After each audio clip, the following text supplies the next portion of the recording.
Now think of how many of there are? 20 of us? Think about 40 people eating in here.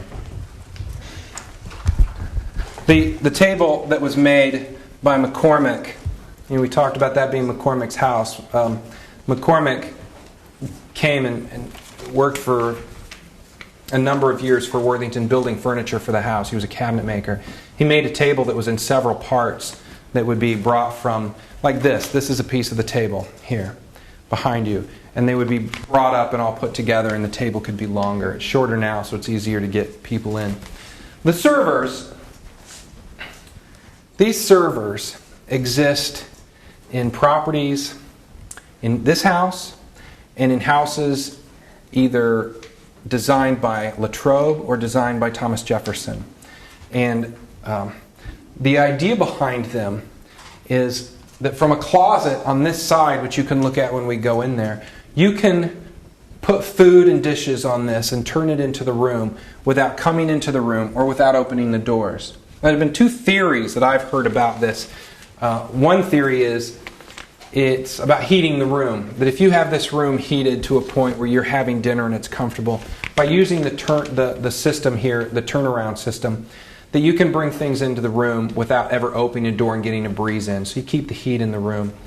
At Monticello, they talk about them as being dumbwaiters. And what they say is, important business as was going on, and Thomas Jefferson didn't want his servants to overhear that conversation. And so they used these as a system where servants wouldn't be in the room. When I think about housing, and I always try and fail on what makes the most common sense, and it makes more sense to me that it really is about heating a room. And Latrobe was an engineer and thought about things like heating, position of windows to gain. He was really a green builder, let's say, right? And so when people talk about servants, they rarely talk about being concerned about what a servant's going to overhear or do. Actually, servants in the landscape are just almost invisible. It makes more sense for that to be an engineering idea. And as historians have looked at it, probably a Latrobe idea that then Jefferson incorporates. But what they do allow in this house is both that room and this room to be served from areas that public would never go in. So as we see this room that we're going into, this is called the family room. And it really is a multi-use room that probably would have been heated all year, where the family, we have a letter talking about watching children in this room while mother was making sausage. It's probably used to clean dishes and to prepare meals. It's a transition room, like a warming kitchen between the kitchen and the dining room. So that you come in here, you pull dishes into the room, you take dishes back in here, you wash them in here, and you store them. But it would have just been used for everyday kind of activities. We're going to go from here, we're going to go around the corner, you can look through this room, and then we're going to go up the stairs up to the second floor.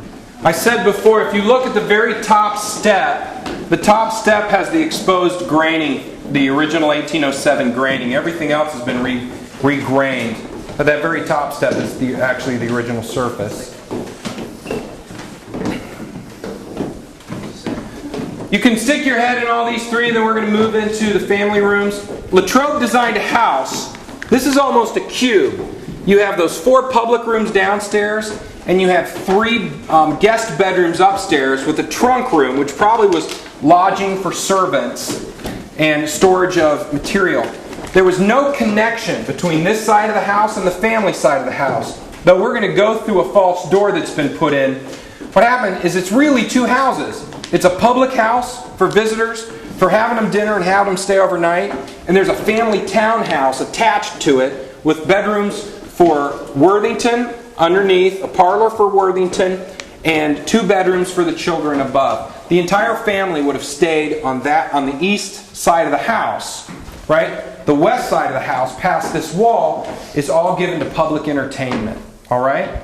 So the family home is actually very little as designed and built in 1807.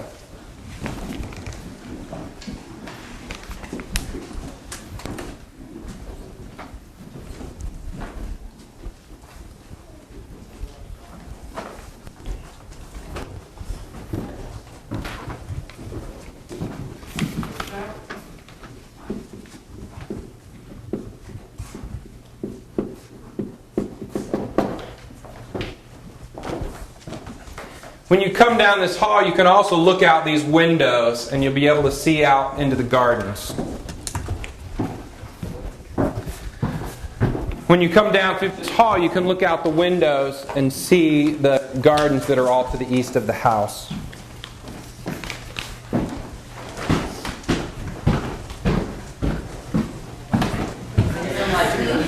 Now, Sherry talked about this room, correct? Talked about the wallpaper. This is the room where the wallpaper was found behind the door here and then reproduced.